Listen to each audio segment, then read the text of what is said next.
everybody, welcome back. I hope you're doing well. Today I wanted to share with you my journal lineup. As you can see, I've got a few journals here, but each one has a very specific purpose, and I'm really excited to walk you through each one. So let's start off with my daily planner. This is the one that you guys see on my channel all the time. This is the A5 vegan apple leather binder from Rosie Paperie. I have been loving this binder so far. It's holding up really well. I have no complaints, honestly. So this is my everyday catch-all. This is where I keep my to-do lists, my trackers, my commonplace, all that fun stuff. I go into depth in my other videos, so I won't go too crazy in here, but I will just take you through each section so you can see how I have it laid out. Now, this first section here is my commonplace section. This is where I put little articles, notes, my running list of things. These are all my video ideas. And this is kind of just where I play with things. This is also where I have my due date trackers, so I'm coming up very close to my due date, still no baby.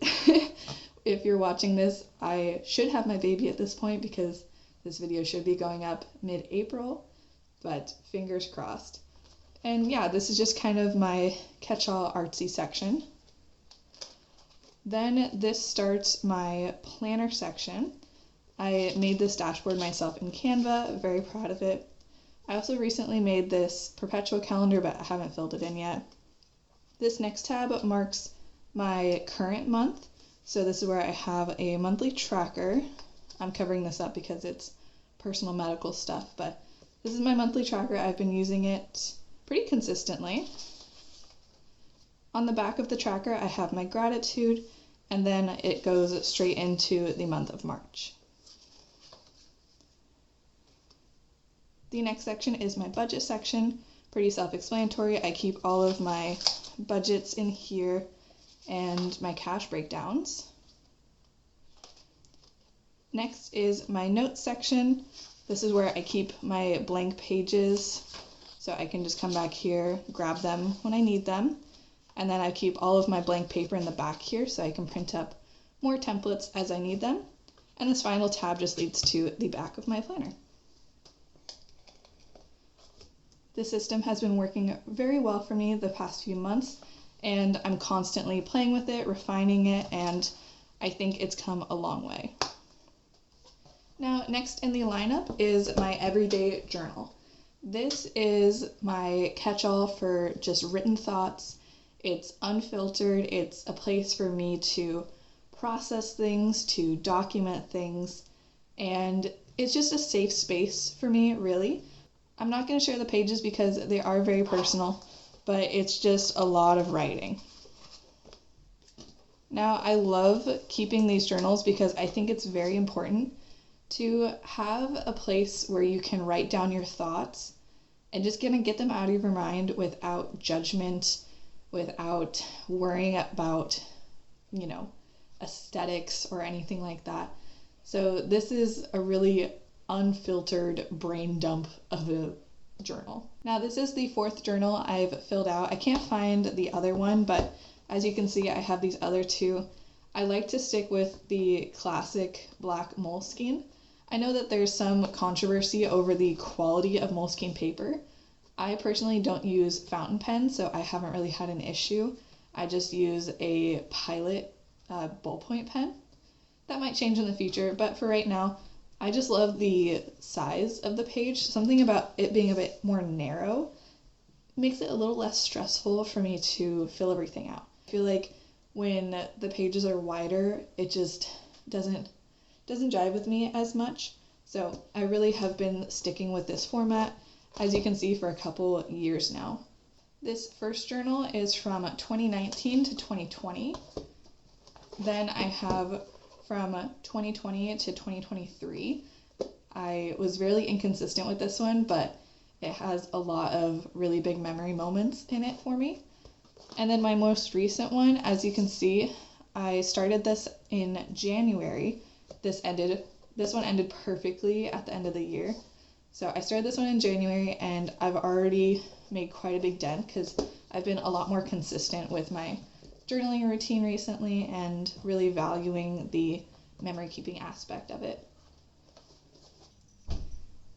Now, speaking of memory keeping, this is the newest addition to my lineup, and I'm referring to this as my memory archive. I recently posted a video about this, which you might have seen, and since then I've been having so much fun putting together pages and spreads. So as you can see, this one is a lot more artsy. I am using washi tape, I'm printing out pictures, and just being a little bit more creative. This is definitely for memories that I'm more comfortable with other people flipping through and reading.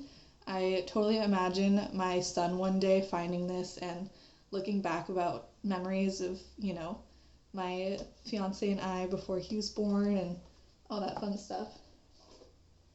Whereas these journals are just for me. They're very private. They're very introspective, I would say. I have kind of a theme that's going on with the color palette and everything. I also really like doing this border around the edges of the paper, and I just feel like it's got a really clean aesthetic vibe. I've already started setting up some other pages that I haven't gotten to fill out yet, but I've got all of the pages marked with these little notes about what I want to put on them, just so that I can keep them in order as I backfill kind of the memories that I've had recently that I want to keep. Now, one thing is, because I'm adding so much paper and photos, this is going to bulk up really quickly. You can see it's already started to bulk up, and I really don't like bulky journals. I know some people love the super chunky, falling apart bullet journal aesthetic. I am not one of those people. I like looking at them for others, but when it comes to my own, I prefer it to have a flat binding. I want it to fit on the shelf really nicely. So I am going to be cutting out pages as I go. I'm taking them from the middle section where you can see the strings coming, so as not to damage the integrity of the book. And don't worry, the papers aren't going to waste. I am collecting them and using them as kind of like a notepad scratch paper type thing, because I go through a ton of scratch paper and there is no scrap of paper that's wasted in this house. But I am hoping that that will reduce the bulk and allow me to chunk this up without too much damage. And all in all, I've really been having fun with this. It's my current obsession, is filling this out with memories and sitting on the couch at night, cutting up photos and scrapbooking and things like that. So this is very near and dear to my heart already. Now, speaking of memory keeping, these are my past bullet journals. I originally got into bullet journaling in, 2017, and it's currently 2023, so 6 years ago. I will not be sharing the inside of these because they are very personal, but they have shown a lot of growth. They do have a lot of memories. Each one is a different part of my life and who I've become, so I recently went back and looked through these because I was debating if I wanted to share them on here or not, and they are they are just so cringe. I will be honest. This pink one, the first one I started, I was really finding myself in college and, just being being kind of a dumb teenager, if I'm being honest. So these will not see the light of day. They get better as they go on, but eventually bullet journaling just became way too much for me to maintain. And although I still hold them very near and dear to my heart, when it comes to planning, I just find that I don't look back on the day-to-day planning aspects as much as the memory keeping aspects. So that is why I am using a separate journal just for artsy memory keeping, and then another planner for my day-to-day to-do list, because I will likely be recycling that when I'm done with it. I might save some trackers and stuff like that, or I will transfer the trackers into my memory keeping, like the gratitude and things like that. But otherwise, the bullet journal system was just too much for me to maintain. It was more of a time sucker than actually like helping with my productivity. That's just my own personal opinions, but as you can see, I did do it for quite a long time. And now I do love going back and looking at these. So this just kind of gives you an idea of what I used to do in the bullet journal system.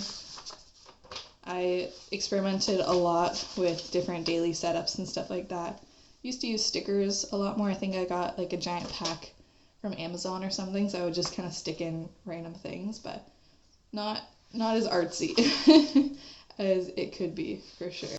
But when it comes to looking back on these like calendars and to-do lists and things like that, I'm just not as drawn to them. They're fun to make. I still think that they're pretty to look at. I just don't see myself being a bullet journal girly anymore. I'm definitely a ring planner girly.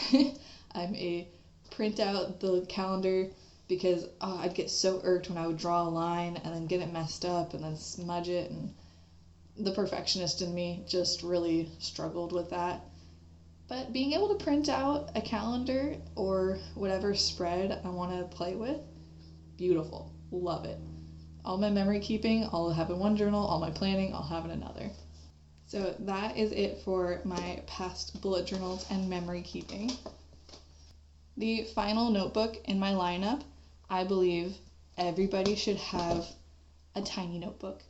This is my random scratch paper, grocery list, meal planning, that kind of thing. When I don't need a whole piece of paper to write out whatever I'm thinking, I just need to jot down something really quick. This is what I go for.